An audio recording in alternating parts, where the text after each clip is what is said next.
সারা দেশে একযোগে শুরু হলো এইচএসসি ও সমমানের পরীক্ষা। সকাল 10টায় বাংলা প্রথম পত্রের মাধ্যমে পরীক্ষা শুরু হয়। এবছর 11টি শিক্ষা বোর্ডের অধীনে 2697টি কেন্দ্রে অংশ নিচ্ছেন 12,70,583 জন পরীক্ষার্থী। প্রথমবারের মতো 9টি সাধারণ শিক্ষা বোর্ডে অভিন্ন প্রশ্নপত্রের পরীক্ষা অনুষ্ঠিত হচ্ছে। পরীক্ষা সুষ্ঠু, স্বচ্ছ ও নকলমুক্ত রাখতে সব কেন্দ্রে সিসিটিভির মাধ্যমে সার্বক্ষণিক নজরদারির ব্যবস্থা করা হয়েছে। এস.এম. আরিফের রিপোর্ট। বাংলা প্রথম পত্রের মধ্য দিয়ে শুরু হলো এবারের এইচএসসি ও সমমানের পরীক্ষা। নির্দিষ্ট সময়ের 30 মিনিট পূর্বেই পরীক্ষার হলে প্রবেশ করেন শিক্ষার্থীরা। এবছর মোট পরীক্ষার্থীর সংখ্যা 12,70,583 জন। সন্তানদের হলে পৌঁছে দিয়ে কেন্দ্রের বাইরে অপেক্ষমান অভিভাবকরা, মুখে প্রত্যাশার পারদ। যেহেতু বাচ্চারা পরীক্ষা দেয়, টেনশন তো অবশ্যই আছে। হবে, নকল হবে বা হবে, এই ধরনের কোনো মন মানসিকতা যে ছেলেমেয়েদের নেই। তো আমার মেয়েও পরীক্ষা দিচ্ছে, আমিও দোয়া করছি ভালো হবে। কেন্দ্রের পরিবেশ ও প্রশ্নের মান নিয়ে সন্তুষ্ট শিক্ষার্থীরা। কোয়েশ্চেনও স্ট্যান্ডার্ড ছিল, পরীক্ষা দিয়েও ভালো লাগছে। বাকি সব কোয়েশ্চেন সব সাবজেক্টের এরকম হইলে খুবই ভালো লাগবে। আমাদের এমসিকিউটা সুন্দর হয়েছে, কিন্তু আমাদের সিকিউ যে পার্টটা ছিল সেই পার্টের মধ্যে কথার জটিলতা একটু বেশি হয়েছে। এবার অভিন্ন প্রশ্নপত্রে হচ্ছে এইচএসসি পরীক্ষা। সরকারের সিদ্ধান্তে খুশি শিক্ষার্থী ও অভিভাবকরা। কোথাও বেশি হার্ড হচ্ছে না, আবার কোথাও বেশি সহজ হচ্ছে না, স্ট্যান্ডার্ড পর্যায়ের একটা পরীক্ষা। সময় আমরা কঠিন প্রশ্ন দিব, অন্যজন ভালো প্রশ্ন দিবে, এটা তো ভালো না। যে কোশ্চেন সব বোর্ডে একই রকম হচ্ছে, এটা আমি খুবই পজিটিভলি দেখছি। শিক্ষামন্ত্রী জানান, ডিজিটাল এই সময়ে পরীক্ষা কেন্দ্রে গিয়ে আর পাহারা দিতে হচ্ছে না। শান্তিপূর্ণ পরিবেশেই হচ্ছে এবারের পরীক্ষা। 2001 হতে 2006 অনেকে বলতো মিলন ম্যাজিক, এখন হচ্ছে ডিজিটাল ম্যাজিক। এখন আমাদেরকে আর প্রত্যেককেই পরীক্ষা কেন্দ্রে গিয়ে পাহারা দিতে হবে না। আমাদের ক্লোজ সার্কিট ক্যামেরা রয়েছে, আমাদের টিচাররা আজকে সচেতন, আমাদের অভিভাবকরা সচেতন, প্রশাসন সচেতন রয়েছে এবং পুলিশ বিভাগ তারা বডি ক্যাম ব্যবহার করছে। সব মিলিয়ে আমাদের শিক্ষার্থীরা সচেতন, তারা পরীক্ষায় কোনো আনফেয়ার মিন্স করে না। 8 আগস্ট শেষ হবে এইচএসসি ও সমমানের লিখিত পরীক্ষা। এস.এম. আরিফ, মাই টিভি, ঢাকা। ময়মনসিংহ মাধ্যমিক ও উচ্চ মাধ্যমিক শিক্ষা বোর্ডের অধীনে 4 জেলায় 316টি ইনস্টিটিউটের 112টি কেন্দ্রে এইচএসসি পরীক্ষা শুরু হয়। এবছর 73,037 জন শিক্ষার্থী পরীক্ষায় অংশগ্রহণ করছেন। এর মধ্যে 34,314 জন ছাত্র এবং 38,723 জন ছাত্রী। এবারের পরীক্ষায় ময়মনসিংহ জেলার 35,232 জন, জামালপুরের 15,623 জন, নেত্রকোনার 13,857 জন ও শেরপুরের 8,325 জন শিক্ষার্থী অংশগ্রহণ করছেন। সকাল 10টায় কড়া নজরদারির মধ্য দিয়ে প্রতিটি কেন্দ্রে পরীক্ষা শুরু হয়। পরীক্ষা চলাকালে শিক্ষা board chairman professor Mohammad Enamul Haque সরকারি আনন্দমোহন কলেজ সহ বিভিন্ন কেন্দ্র পরিদর্শন করেন। এ সময় তিনি পরীক্ষা কেন্দ্রগুলো দেখে সন্তোষ প্রকাশ করেন এবং সকল পরীক্ষা সুষ্ঠুভাবে সম্পন্ন হবে বলে আশাবাদ ব্যক্ত করেন। টাঙ্গাইলের ঘাটাইলে এইচএসসি ও সমমানের পরীক্ষা 2024-25 শুরু হয়েছে। উপজেলার 6টি কেন্দ্রে পরীক্ষায় অংশ নিচ্ছেন 2,433 জন পরীক্ষার্থী। বৃহস্পতিবার 10টায় পরীক্ষা শুরু হয়। ঘাটাইল উপজেলার বিভিন্ন পরীক্ষা কেন্দ্র পরিদর্শন করেন উপজেলা নির্বাহী অফিসার মাহমুদুল হাসান। এ সময় উপস্থিত ছিলেন ঘাটাইল উপজেলা সহকারী কমিশনার ভূমি জায়েদ হোসাইন, উপজেলা মাধ্যমিক অফিসার শফিকুল ইসলাম, শিক্ষক সহ আর অনেকে। আমরা নিশ্চিত করেছি যে সকল কেন্দ্রে, সকল রুমে সরকারি নির্দেশ মোতাবেক সিসিটিভি স্থাপন করা হয়েছে। অত্যন্ত সুন্দর ও সুষ্ঠু পরিবেশে পরীক্ষা অনুষ্ঠিত হবে বলে আমি আশাবাদ ব্যক্ত করছি।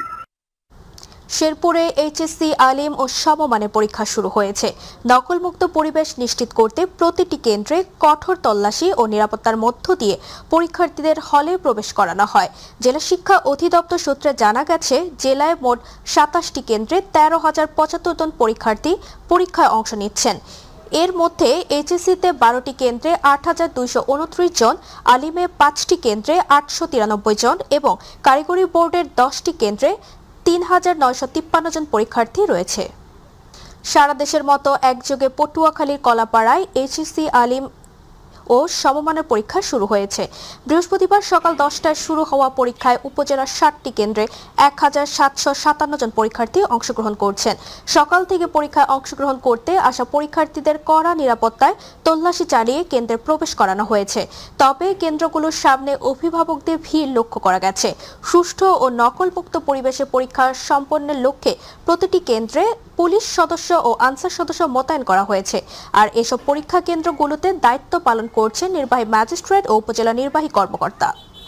আজ থেকে চুয়াডাঙ্গাতেও শুরু হয়েছে 2026 সালের এইচএসসি ও সমমান পরীক্ষা। জেলার 19টি কেন্দ্রে পরীক্ষায় অংশ নিচ্ছেন 9456 জন শিক্ষার্থী। সকাল 10টায় বাংলা প্রথম পত্র পরীক্ষার মধ্য দিয়ে শুরু হয়েছে এইচএসসি ও সমমান পরীক্ষা। চুয়াডাঙ্গা জেলার 4 উপজেলার 19টি কেন্দ্রে একযোগে পরীক্ষা অনুষ্ঠিত হচ্ছে। এবার মোট পরীক্ষার্থী 9456 জন। এর মধ্যে সাধারণ শিক্ষা বোর্ডের 7584 জন, ভোকেশনালে 886 জন, আলিমে 387 জন এবং বিএমটিতে 599 জন পরীক্ষার্থী অংশ নিচ্ছেন। পরীক্ষা চলবে আগামী 8 আগস্ট পর্যন্ত। এরপর 5 থেকে 13 আগস্ট অনুষ্ঠিত হবে ব্যবহারিক পরীক্ষা। কেন্দ্রে মোবাইল ফোন ব্যবহার নিষিদ্ধ করা হয়েছে। ধরলা নদীর আকস্মিক ভাঙনে লালমনিরহাট সদর উপজেলার মোগলহাট ইউনিয়নের বিভিন্ন এলাকায় দেখা দিয়েছে উদ্বেগজনক পরিস্থিতি। নদীগর্ভে বিলীন হচ্ছে বসতভিটা ও ফসলি জমি, আর আতঙ্কে দিন কাটছে নদী পাড়ের মানুষের। এমন পরিস্থিতিতে দুপুরে ক্ষতিগ্রস্ত এলাকার সরেজমিনে পরিদর্শন করেন দুর্যোগ ব্যবস্থাপনা ও ত্রাণ মন্ত্রী আসাদুল হাবিব তুলো। এ সময় তিনি ভাঙন কবলিত পরিবারের খোঁজ খবর নেন এবং ক্ষয়ক্ষতি মোকাবেলায় সংশ্লিষ্ট কর্মকর্তাদের প্রয়োজনীয় ব্যবস্থা গ্রহণের নির্দেশনা দেন। পরে উপজেলা নির্বাহী কর্মকর্তার ব্যবস্থাপনায় পানিবন্দী ও ক্ষতিগ্রস্ত মানুষের মাঝে জরুরি খাদ্য সহায়তা বিতরণ করেন মন্ত্রী। এ সময় জেলা পরিষদের প্রশাসক এ মমিনুল হক, উপজেলা নির্বাহী কর্মকর্তা মনোনীতা দাস, পানি উন্নয়ন বোর্ডের নির্বাহী প্রকৌশলী সুনীল কুমার উপস্থিত ছিলেন। তাৎক্ষণিক মাননীয় প্রধানমন্ত্রীর নির্দেশে আমি আমার এলাকায় এসেছি। আমরা চেষ্টা করতেছি এই সমস্ত বন্যা দুর্গত মানুষের পাশে দাঁড়ানোর জন্য। তাৎক্ষণিকভাবে আমরা কিছু খাদ্য সহায়তা দিয়ে থাকি, অর্থ সহায়তা দিয়ে থাকি। যেখানে বেশি পানিবন্দী লোক হবে সেখানে শুকনো খাবার দিব আমরা। পরবর্তীতে যে সমস্ত বাড়িঘর ভেঙে গেছে তাদের একটি অ্যাসেসমেন্ট হচ্ছে, অ্যাসেসমেন্টের তাদের পুনর্বাসনের ব্যবস্থা করবে। কুড়িগ্রামে ধরলা, তিস্তা, দুধকুমার ও ব্রহ্মপুত্র নদের পানি সমতলে হ্রাস পেয়ে বিপদসীমার নিচ দিয়ে প্রবাহিত হওয়ার জেলায় বন্যা পরিস্থিতির উন্নতি হচ্ছে। তবে নিচু এলাকা থেকে পানি ধীর গতিতে নামতে থাকায় দুর্ভোগ কমেনি বানভাসীদের। পানি কমতে থাকায় নদ নদীর 36টি পয়েন্টে শুরু হয়েছে তীব্র ভাঙন। ভাঙনে বিলীন হচ্ছে বসতবাড়ি, গাছপালা ও কাঁচা পাকা সড়ক। ভাঙনের হুমকিতে সড়ক ও বিভিন্ন স্থাপনা। কুড়িগ্রাম পানি উন্নয়ন বিভাগ জানায়, আজ বৃহস্পতিবার সকাল 6টায় পাটেশ্বরী পয়েন্টে দুধকুমার নদের পানি সমতলে হ্রাস পেয়ে বিপদসীমার 64 সেন্টিমিটার, তিস্তার কাউনিয়া পয়েন্টে 53 সেন্টিমিটার নিচ দিয়ে প্রবাহিত হচ্ছে। এছাড়াও ধরলা, কুড়িগ্রাম তালুক, শিমুলবাড়ি এবং ব্রহ্মপুত্রের চিলমারি, নুনখাওয়া ও হাতিয়া পয়েন্টে পানি সমতলে হ্রাস পেয়ে বিপদসীমার নিচ দিয়ে প্রবাহিত হচ্ছে। চট্টগ্রামে অবৈধ ও নকশা বহির্ভূত ভবনের বিরুদ্ধে অভিযান চালিয়েছে চট্টগ্রাম উন্নয়ন কর্তৃপক্ষ সিডিএ। দুপুরে নগরীর কল্পলোক আবাসিক এলাকায় পরিচালিত অভিযানে অন্তত 6টি বহুতল ভবনের নকশা বহির্ভূত অংশ ভেঙে ফেলা হয়। একই সঙ্গে 3 ভবন মালিককে মোট 22 লাখ টাকা জরিমানা করা হয়েছে। এছাড়া মালিক পক্ষকে না পাওয়ায় একটি ভবন সিলগালা করা হয়। সিডিএ জানায়, অভিযানে ভবন নির্মাণে নানা অনিয়মের প্রমাণ পাওয়া গেছে। অনেক ভবন মালিক অনুমোদিত নকশা ও বিল্ডিং কোড অনুসরণ না করে অতিরিক্ত অংশ নির্মাণ করেছেন। বারবার সতর্ক করা হলেও নিয়ম না মানায় এসব অবৈধ অংশ উচ্ছেদ করা হয়েছে। বিশেষ করে যেসব বিল্ডিং ব্যতিক্রম নির্মাণ হচ্ছে, চারিপাশে যে পরিমাণ সেটব্যাক রাখার কথা সেটব্যাক রাখতেছে না, একটা বিল্ডিংয়ের সাথে একটা বিল্ডিং লেগে যাচ্ছে, সেগুলোর বিরুদ্ধে অভিযান চালাচ্ছে। তো আমরা প্রাথমিকভাবে এসে আমরা ভেঙে দিচ্ছি, ব্যতিক্রমী অংশগুলো ভেঙে দিচ্ছি, তারপরে তাদের কাছ থেকে জরিমানা আদায় করছে। প্রেম ঘটিত বিরোধে 10ম শ্রেণীর শিক্ষার্থী সৈকত হাসান আকাশ হত্যা মামলায় ময়মনসিংহের অতিরিক্ত জেলা ও দায়রা জজ আদালত 2 জনকে মৃত্যুদণ্ড ও 2 জনকে 7 বছরের সশ্রম কারাদণ্ড দিয়েছেন। বিচারক মোহাম্মদ শামসুদ্দিন এর রায় ঘোষণা করেন। রায়ে এনামুল হক ও নাজমুল হককে মৃত্যুদণ্ড ও 50,000 টাকা জরিমানা করা হয়। এছাড়া জিয়াউল হক ও জুলহাস উদ্দিনকে 7 বছরের সশ্রম কারাদণ্ড এবং 20,000 টাকা জরিমানা, অনাদায়ে আরও 6 মাসের বিনাশ্রম কারাদণ্ড দেওয়া হয়। এনামুল হক পলাতক রয়েছেন। মুন্সিগঞ্জের লৌহজং উপজেলার মাওয়া চৌরাস্তা এলাকায় অস্বাস্থ্যকর পরিবেশে খাদ্য প্রস্তুত ও সংরক্ষণের অভিযোগে হক কিচেন নামক রেস্টুরেন্টকে 15,000 টাকা জরিমানা করেছে জাতীয় ভোক্তা অধিকার সংরক্ষণ অধিদপ্তর। দুপুর 1:30টা থেকে 2:30টা পর্যন্ত জাতীয় ভোক্তা অধিকার সংরক্ষণ অধিদপ্তরের মুন্সিগঞ্জ জেলা কার্যালয় মাওয়া চৌরাস্তা এলাকায় নিয়মিত বাজার তদারকি ও মনিটরিং কার্যক্রম পরিচালনা করে। অভিযান পরিচালনা করেন জাতীয় ভোক্তা অধিকার সংরক্ষণ অধিদপ্তর মুন্সিগঞ্জ জেলা কার্যালয়ের সহকারী পরিচালক আসিফ আল আজাদ। অভিযানকালে হক কিচেন রেস্টুরেন্টে পরিদর্শন করে দেখা যায় নোংরা ও অস্বাস্থ্যকর পরিবেশে খাদ্য প্রস্তুত করা হচ্ছে। একই সঙ্গে একই ফ্রিজে কাঁচা মাছ, কাঁচা মাংস এবং রান্না করা খাবার একসঙ্গে সংরক্ষণ করা হচ্ছিল, যা স্বাস্থ্যবিধির সুস্পষ্ট লঙ্ঘন এবং জনস্বাস্থ্যের জন্য ঝুঁকিপূর্ণ। নওগাঁয় হারিয়ে যাওয়া 101টি মোবাইল ফোন উদ্ধার করে তা মালিকদের নিকট ফিরিয়ে দিয়েছে জেলা পুলিশ। বুধবার জেলা পুলিশ সুপারের কার্যালয়ে সম্মেলন কক্ষে এ উপলক্ষে একটি অনুষ্ঠানের আয়োজন করা হয়। এতে প্রধান অতিথি হিসেবে উপস্থিত ছিলেন নওগাঁর পুলিশ সুপার মোহাম্মদ তারিকুল ইসলাম। তিনি উদ্ধার হওয়া মোবাইল ফোনগুলো মালিকদের হাতে তুলে দেন। এ সময় হারানো মোবাইল ফিরে পেয়ে অনেকে সন্তোষ ও কৃতজ্ঞতা প্রকাশ করেন। অনুষ্ঠানে নওগাঁর অতিরিক্ত পুলিশ সুপার অর্থ ও প্রশাসন মনিরুল ইসলাম, অতিরিক্ত police super DSP Sheikh Mohammad Jinnah Al Mamun সহ বিভিন্ন পর্যায়ের পুলিশ সদস্যরা উপস্থিত ছিলেন। মাদারীপুরে অভিযান চালিয়ে কোটি টাকা মূল্যের নকল সিগারেট জব্দ করেছে পুলিশ। এ সময় 3 জনকে আটক করা হয়েছে। বিষয়টি নিশ্চিত করেন মাদারীপুরের অতিরিক্ত পুলিশ সুপার ফারিহা রফিক ভাবনা। মাদারীপুরের অতিরিক্ত পুলিশ সুপার ফারিহা রফিক ভাবনা জানান, নিয়মিত চেকপোস্টের অংশ হিসেবে সদর উপজেলার ঝাউদি ইউনিয়নের মোবারকতি এলাকার সড়কে অভিযান চালায় সদর মডেল থানা পুলিশ। এ সময় সিগারেট ভর্তি সন্দেহভাজন একটি কাভার্ড ভ্যানে তল্লাশি চালানো হয়। বিষয়টি সন্দেহ হলে ভ্যাট ও শুল্ক বিভাগের কর্মকর্তারা ঘটনাস্থলে এসে পরীক্ষা নিরীক্ষার মাধ্যমে সিগারেটগুলো নকল বলে নিশ্চিত করেন। এসব নকল সিগারেট বাজারজাত করার মাধ্যমে 53,46,000 টাকার রাজস্ব ফাঁকির চেষ্টা করা হচ্ছিল। পাশাপাশি জনস্বাস্থ্য ও বৈধ ব্যবসার জন্য বড় ধরনের হুমকি বলেও মনে করেন পুলিশের শীর্ষ কর্মকর্তারা। ভ্যানটির তালা ভেঙে ভেতর থেকে 110 প্যাকেট সিগারেট, 110 কার্টন সিগারেট জব্দ করে এবং সেখানে প্রায় 11 লক্ষ শলাকা আমরা জব্দ করেছি। জয়পুরহাটে বর্ডার গার্ড বাংলাদেশ 20 বিজিবির হাতে আটক হওয়া 23,075 বোতল বিপুল পরিমাণ অবৈধ ও মানবদেহের জন্য ক্ষতিকর সিরাপ ধ্বংস করা হয়েছে। এর আনুমানিক মূল্য প্রায় 52,77,550 টাকা বলে জানা গেছে। এ সময় উপস্থিত ছিলেন অতিরিক্ত চিফ জুডিশিয়াল ম্যাজিস্ট্রেট মিলন চন্দ্র ও জয়পুরহাট আদালতে পুলিশ পরিদর্শক আবু বক্কর সিদ্দিক সহ অন্যান্যরা। আটককৃত আসামিদের বিরুদ্ধে জয়পুরহাট সদর থানায় মামলা দায়ের করা হয়েছে। পরবর্তীতে সংগৃহীত আলামত ও অবৈধ সিরাপ সমূহ প্রশাসনের উপস্থিতিতে রাস্তার উপর রোলার দিয়ে পিষে সম্পূর্ণভাবে ধ্বংস করা হয়। ময়মনসিংহের গফরগাঁওয়ের দক্ষিণাঞ্চলে বইছে আনন্দের জোয়ার। 8টি ইউনিয়ন নিয়ে নতুন দক্ষিণ গফরগাঁও উপজেলা অনুমোদনের ঘোষণার পর থেকে উৎসবের আমেজ বিরাজ করছে পুরো এলাকায়। ঘোষণার খবর ছড়িয়ে পড়তেই বিভিন্ন স্থানে আনন্দ মিছিল বের করেন স্থানীয় বাসিন্দারা। অনেকেই মিষ্টি বিতরণ করেন, একে অপরকে শুভেচ্ছা জানান এবং রং ছিটিয়ে আনন্দ উদযাপন করেন। নতুন উপজেলা প্রতিষ্ঠাকে দক্ষিণাঞ্চলের মানুষের দীর্ঘদিনের প্রত্যাশা পূরণের একটি গুরুত্বপূর্ণ পদক্ষেপ হিসেবে দেখছেন স্থানীয়রা। উদযাপনের নেওয়া অনেকেই অংশ হিসেবে এই সিদ্ধান্তের ভূমিকা রাখায় মাননীয় প্রধানমন্ত্রী তারেক রহমান, স্থানীয় সংসদ সদস্য আক্তারুজ্জামান বাচ্চুর প্রতি কৃতজ্ঞতা প্রকাশ করেন। প্রাকৃতিক দুর্যোগে ক্ষতিগ্রস্ত ও অসহায় মানুষের জীবন মান উন্নয়নে হবিগঞ্জে মাছের পোনা, গাছের চারা, চাল ও নগদ অর্থ বিতরণ করা হয়েছে। সদর উপজেলা পরিষদের হলরুমে আয়োজিত অনুষ্ঠানে প্রধান অতিথি ছিলেন হবিগঞ্জ 3 আসনের সংসদ সদস্য ও জাতীয় সংসদের হুইপ আলহাজ জি.কে. গৌস। অনুষ্ঠানে 25 জন মৎস্য চাষীর মধ্যে মাছের পোনা এবং 4,925 জন উপকারভোগীদের মধ্যে গাছের চারা ও জন প্রতি 1,000 টাকা করে নগদ সহায়তা বিতরণ করা হয়। এছাড়া দুর্যোগে ক্ষতিগ্রস্ত পরিবারের মধ্যেও চাল ও আর্থিক সহায়তা প্রদান করা হয়।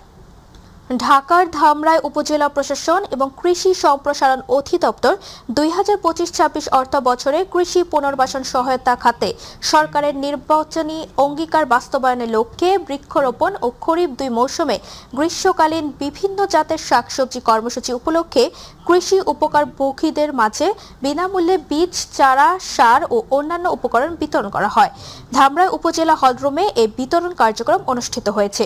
উপজেলা নির্বাহী কর্মকর্তা মোহাম্মদ আল মামুনের সভাপতিত্বে প্রধান অতিথি হিসেবে উপস্থিত ছিলেন ঢাকা 20 ধামরাই আসনের সংসদ সদস্য মোহাম্মদ তমিজউদ্দিন।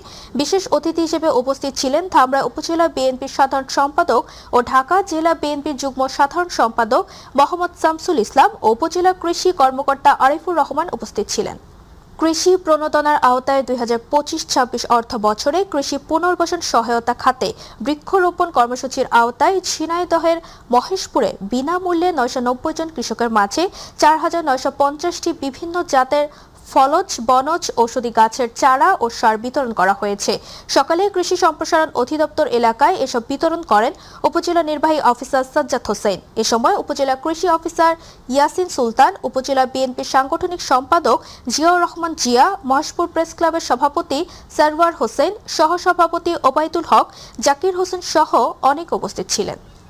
হবিগঞ্জের লাখাই উপজেলায় প্রায় 8 দশক পর পুনর্জীবিত হয়েছে 2টি গুরুত্বপূর্ণ খাল। সরকারের অতি দরিদ্রদের জন্য কর্মসংস্থান কর্মসূচির আওতায় পুনর্খননের ফলে দূর হয়েছে দীর্ঘদিনের জলাবদ্ধতা, ফিরেছে কৃষি উৎপাদন ও দেশীয় মাছ, সহজ হয়েছে যোগাযোগ এবং সৃষ্টি হয়েছে কর্মসংস্থান। হবিগঞ্জ প্রতিনিধি রেজাউল করিমের রিপোর্ট, জানাচ্ছেন হাফিজা খানম জ্যোতি। লাখাই উপজেলার মুরিয়াউক, মোরাকড়ি ও বুল্লা ইউনিয়নে 2টি খাল দীর্ঘদিন ধরে নাব্যতা হারিয়ে বর্ষায় জলাবদ্ধতার কারণ হয়েছিল। ইজিপিপি কর্মসূচির আওতায় টানা 40 দিন খাল দুটি পুনঃখনন করা হয়। খাল খননে প্রায় 550 জন শ্রমিক কাজ করেন।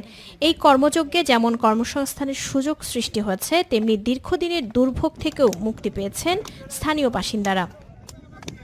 রাস্তা হয়েছে, এই রাস্তা একটা তেমন গেছে না, সাফের লাগিয়া আমরা ব্রিজ বাড়ি দিয়ে তার থেকে শান্তি আর কোনো কিছু নাই। আর পানিও আনলাম, জমিনও পানি লাগতেছে না, পানি সব নদী জানতে যায়। আমাদের গরিব দুঃখীরা কিছু টাকা অর্জন করতে পারতেছি কাজ করে, খুব সুবিধা হয়েছে, চলাফেরা সব দিক দিয়ে আমরা ভালো হয়েছে। খাল পুনঃখননের ফলে 2 ইউনিয়নের মধ্যে সহজ যোগাযোগ ব্যবস্থা গড়ে উঠেছে। কৃষিপণ্য দ্রুত মাঠ থেকে বাজারে নেওয়া যাচ্ছে, এতে সময় ও পরিবহন ব্যয় দুটোই কমেছে। ফলে বদলে গেছে এলাকার চিত্র, কমেছে জলাবদ্ধতা, কৃষি ও মৎস্যে ফিরেছে গতি, সহজ হয়েছে গ্রামীণ যোগাযোগ। মাছ মারার সুবিধা হয়েছে, জমিনও লাগাইছে, জমির পানি আটকে আইতেছে, কেন এইরকম সুযোগ কোনো বলা পাইছে না, যে কোনো সময় জাল লই আইলে পরে অনেকগুলো মাছ হয়ে যায়। গ্রামবাসীর খুবই উপকার হয়েছে, এরকম সারা বাংলাদেশে করতেছে। জেলা প্রতিনিধি ও কর্মকর্তারা জানান, খাল পুনঃখননের ফলে শুধু জলাবদ্ধতাই দূর হয়নি, কৃষি উৎপাদন বেড়েছে, দেশীয় মাছের আবাস ফিরেছে, যোগাযোগ ব্যবস্থা সহজ হয়েছে। 2টা ইউনিয়নে প্রায় 50,000-এর উপরে জনগণ, একটা রাস্তা হয়েছে, মানুষ অতি সহজে এখন এই রাস্তা দিয়ে 2টা ইউনিয়ন চলাচল করতে পারে। যে সাঁতার খালটা এটা 100% এস্টিমেট অনুযায়ী হয়েছে এবং এসে একটু বেশি হয়েছে, কম হয় নাই। আমি নিজে গিয়েছিলাম, এখানে কোনো আশা করি কোনো ইয়ে নাই। আর একটা নদী যে বললা হতে তেগুড়িয়া পর্যন্ত, ওইটার কাজ গতকাল পর্যন্ত 86% কাজ হয়েছে। স্থানীয়দের প্রত্যাশা, দীর্ঘদিন পর পুনঃখনিত খাল দুটি নিয়মিত রক্ষণাবেক্ষণ নিশ্চিত হলে এই পরিবর্তন টেকসই হবে। হাফিজা খানম জ্যোতি, মাই টিভি। ভোলার লালমোহনে তুচ্ছ ঘটনাকে কেন্দ্র করে সংঘর্ষে ইব্রাহিম খলিল নয়ন নামের এক যুবক নিহত হয়েছেন। আহত হয়েছেন আরও 2 জন। দুপুরে পৌরসভার 5 নম্বর ওয়ার্ডে এই ঘটনা ঘটে। নিহত নয়ন পৌরসভার 6 নম্বর ওয়ার্ডের বাসিন্দা। পুলিশ ও স্থানীয় সূত্র জানায়, পূর্ব বিরোধের জেরে প্রতিপক্ষের হামলায় ঘটনাস্থলে তার মৃত্যু হয়। এ সময় তাকে বাঁচাতে গিয়ে গুরুতর আহত হন আরমান ও আশরাফ। পরে তাদের বরিশাল সেবাচিম হাসপাতালে পাঠানো হয়েছে। ঘটনার পর এলাকায় উত্তেজনা ছড়িয়ে পড়ে। পুলিশ পরিস্থিতি নিয়ন্ত্রণে এনে জড়িতদের ধরতে অভিযান চালাচ্ছে। নরসিংদীর মাধবদীতে অবস্থিত একটি টেক্সটাইল মিলসে ভয়াবহ অগ্নিকাণ্ডের ঘটনা ঘটেছে। মঙ্গলবার দিবাগত রাতে পৌর শহরের টাটাপাড়া মহল্লায় রাত 1:30 দিকে এই দুর্ঘটনা ঘটে। খবর পেয়ে মাধবদী ফায়ার সার্ভিসের 4টি ইউনিট প্রায় 2 ঘন্টার ব্যবধানে আগুন নিয়ন্ত্রণে আনে। কারখানা কর্তৃপক্ষ জানিয়েছে, আগুনের তীব্রতা এতই ছিল যে 40,000 স্কয়ার ফিটের বিশাল স্টিল শেড সম্পূর্ণ গলে ধসে গেছে। ভিতরে থাকা বিপুল পরিমাণ সুতা, উৎপাদিত কাপড় ও মূল্যবান অগ্নিকাণ্ডে কারখানার বেশিরভাগ যন্ত্রাংশ ও মালামাল পড়ে গেছে। Madhabdi fire station master Mohammad Raihan জানিয়েছেন, রাতে খবর পাওয়ার সাথে সাথেই আমাদের 4টি ইউনিট অপারেশন শুরু করে। 2 ঘন্টা পর আগুন নিয়ন্ত্রণে আনা হয়। দুর্ঘটনার কারণ ও ক্ষয়ক্ষতি তদন্ত সাপেক্ষে জানা যাবে। জাতীয় কবি কাজী নজরুল ইসলামের 127তম জন্ম জয়ন্তী উপলক্ষে পটুয়াখালীর রাঙ্গাপালী উপজেলায় নজরুল বর্ষের উদ্বোধন করা হয়েছে। প্রধানমন্ত্রী তারেক রহমান প্রধানমন্ত্রীর কার্যালয় থেকে ভার্চুয়ালি যুক্ত হয়ে একযোগে দেশের 64 জেলা ও বাছাইকৃত 74 উপজেলায় নজরুল বর্ষের উদ্বোধন করেন। সকালে পটুয়াখালীর রাঙ্গাপালী উপজেলা পরিষদ হল রুমে উদ্বোধনী অনুষ্ঠানে উপস্থিত ছিলেন উপজেলা নির্বাহী অফিসার মোহাম্মদ খায়রুল হাসান, রাঙ্গাপালী থানার অফিসার ইনচার্জ মোহাম্মদ জসিমউদ্দিন, উপজেলা কৃষি অফিসার মোহাম্মদ আসাদুজ্জামান, উপজেলা বিএনপির সভাপতি আব্দুর রহমান ফরাজি সহ বিভিন্ন দপ্তরের কর্মকর্তা, শিক্ষক, সাংবাদিক সহ বিভিন্ন শ্রেণী পেশার মানুষ। চট্টগ্রাম বন্দরের নতুন ওয়ান স্টপ সার্ভিস ভবনের উদ্বোধন করেছেন বন্দর chairman Real admiral SA. Moniruzzaman. গতকাল বেলুন উড়িয়ে ও ফলক উন্মোচনের মাধ্যমে ভবনটির উদ্বোধন করা হয়। এ সময় বন্দর কর্তৃপক্ষের সদস্য, পরিচালক ও ঊর্ধ্বতন কর্মকর্তারা উপস্থিত ছিলেন। বন্দর চেয়ারম্যান বলেন, আগে ওয়ান স্টপ সার্ভিস সেন্টার বন্দরের ভেতরে থাকায় প্রতিদিন হাজারো মানুষকে প্রবেশ করতে হতো, যা নিরাপত্তা ও ব্যবস্থাপনায় জটিলতা সৃষ্টি করত। প্রায় 80 কোটি টাকা ব্যয়ে নির্মিত নতুন ভবনটি বন্দর সেবাকে আরও আধুনিক ও সহজ করবে। খুলনায় অনুষ্ঠিত হয়েছে প্রান্তিক জনগোষ্ঠীর সরকারি পরিষেবা অন্তর্ভুক্তি বিষয়ক এক বিশেষ সমন্বয় সভা। জেলা প্রশাসকের কার্যালয় সম্মেলন কক্ষে ইসিএসএপি প্রকল্পের আওতায় এ সভার আয়োজন করা হয়। প্রধান অতিথি ছিলেন খুলনার জেলা প্রশাসক মিস হুরে জান্নাত। পিছিয়ে পড়া ও প্রান্তিক জনগোষ্ঠীর মানুষেরা যাতে সহজে সব ধরনের সরকারি সুযোগ সুবিধার আওতায় আসতে পারেন, সভায় সেই বিষয়ে বিস্তারিত আলোচনা করা হয়। চট্টগ্রামে Rotary club of Chittagong zone 5-এর উদ্যোগে Rotary year launching and collar handover 2026-27 অনুষ্ঠান অনুষ্ঠিত হয়েছে। নগরী 2 নম্বর গেট এলাকায় আয়োজিত অনুষ্ঠানে প্রধান অতিথি ছিলেন চট্টগ্রামের civil surgeon doctor Jahangir Alam. অনুষ্ঠানে হাসিনা আক্তার লিপি, এস.এম. জমির উদ্দিন, আজিজুল হক, এমদাদুল আজিজ চৌধুরী সহ রোটারির সাবেক ও বর্তমান নেতৃবৃন্দ এবং সদস্যরা উপস্থিত ছিলেন। এ সময় 2026-27 রোটারি বর্ষের আনুষ্ঠানিক কার্যক্রমের সূচনা এবং নবনির্বাচিত ক্লাব প্রেসিডেন্টের মধ্যে দায়িত্ব হস্তান্তর করা হয়। নাটোরের সিংড়ায় ডাহিয়া ইউনিয়নে আকস্মিক বন্যায় ক্ষতিগ্রস্ত 686 জন বড় চাষির মাঝে 30 কেজি করে চাল বিতরণ করা হয়েছে। দুপুরে পরিষদ চত্বরে দুর্যোগ ব্যবস্থাপনা ও ত্রাণ মন্ত্রণালয়ের জিআর কর্মসূচির আওতায় চাল বিতরণ করেন উপজেলা নির্বাহী কর্মকর্তা আব্দুল্লাহ আল রিফাত। এ সময় উপস্থিত ছিলেন উপজেলা প্রকল্প বাস্তবায়ন কর্মকর্তা মিঠুন কুণ্ড, ডাহিয়া ইউপি চেয়ারম্যান সিরাজুল মজিদ মামুন সহ আরো অনেকে। সরকার দল ও বিরোধী দলের এমপি মহোদয়রা যখন কথা বলেন, তখন তারা পরিচয় দিতে গর্ববোধ করেন তারা কৃষকের সন্তান। বৃহস্পতিবার পটুয়াখালীর বাউফল উপজেলা পরিষদ মিলনায়তনে ক্ষুদ্র ও প্রান্তিক কৃষকদের মাঝে কৃষি প্রণোদনা বিতরণ অনুষ্ঠানে প্রধান অতিথির বক্তব্যে সংসদ সদস্য ডক্টর শফিকুল ইসলাম মাসুদ এ কথা বলেন। উপজেলা কৃষি সম্প্রসারণ অফিসার মিলন মিয়ার সভাপতিত্বে আয়োজিত অনুষ্ঠানে অন্যান্যদের মধ্যে বক্তব্য রাখেন উপজেলা নির্বাহী অফিসার সালেহ আহমেদ, বাউফল থানার অফিসার ইনচার্জ সিরাজুল ইসলাম ও উপজেলা জামায়াতে ইসলামের নায়েবে আমির মোহাম্মদ রফিকুল ইসলাম।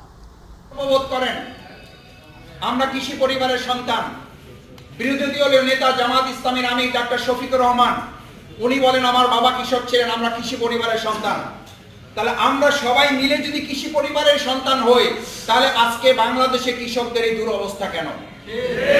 ন্যায্য মূল্য তাদের জন্য নিশ্চিত করতে হবে, সিন্ডিকেট মুক্ত করতে হবে।